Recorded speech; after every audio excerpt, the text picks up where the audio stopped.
recuperada.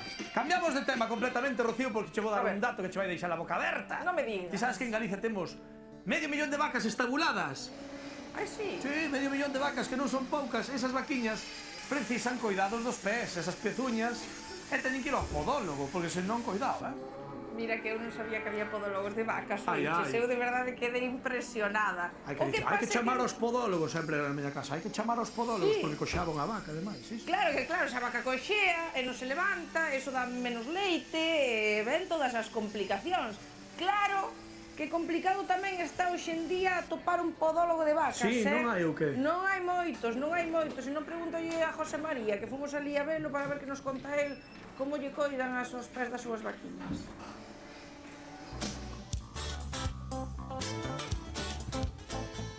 Nun país como o noso, José María, boa tarde. Boa tarde. Que presumimos de gando por bandeira, gando sí, pero ben coidadillo. Sí, claro, o gando ten que estar ben cuidado, senón é mellor non telo. O recorte faise dúas veces ao ano, o recorte funcional ou preventivo, e logo tamén facemos recorte terapéutico, que é alguna vaca que coxea por calquer motivo, pois tamén se ven arreglar. E o recorte, por basase un pouco en aplomar as pezuñas para repartir os pesos da vaca en todas as pezuñas por igual. Por exemplo, esta granxa é unha granxa que ten as camas de area, hoxe en día hai moitas, e toda esa area co cemento fai un efecto lixa, fai que gasten bastante o casco. Por eso vedes que prácticamente non usei a moladora, simplemente fixemos huecos axiais e isto queda aplomado, non hai necesidade de tocar moito máis. Aquí falamos de 400 vacas. Canto pode levar repararlle as pezuñas de 400 animais?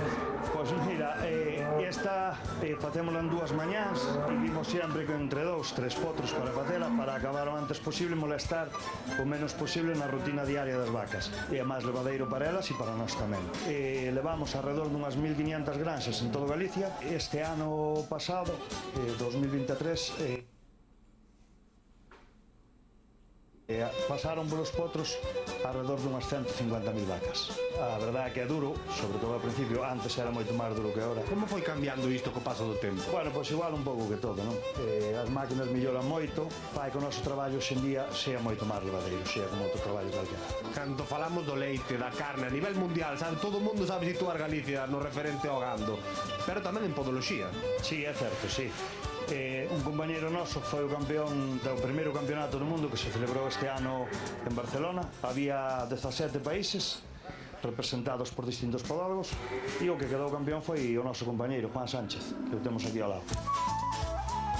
O Lionel Messi da podoloxía no mundo, querido Juan Sánchez. Boa tarde. Boa tarde. Como unha persoa pode chegar a ser o mellor do mundo no seu traballo e sobre todo nun traballo que é tan pouco coñecido para a xente que nos está vendo? Bueno, eu levo 25 anos dedicándome a isto. A verdade que é unha satisfacción grandísima, tanto a nivel personal como a nivel profesional, non? Levamos moitos anos intentando darlle máis valor á profesión, levamos moitos anos saindo afora, intentando aprender dos mellores sempre, e toda esa formación, pois vese que ao final pois dá os seus frutos, e podemos decir que España está moi ben situada a nivel profesional en esta profesión, e ao mesmo tempo pues, damos un pouquiño máis de valor a esta profesión que, como diste, non é moi conocida. Pero que maravilla!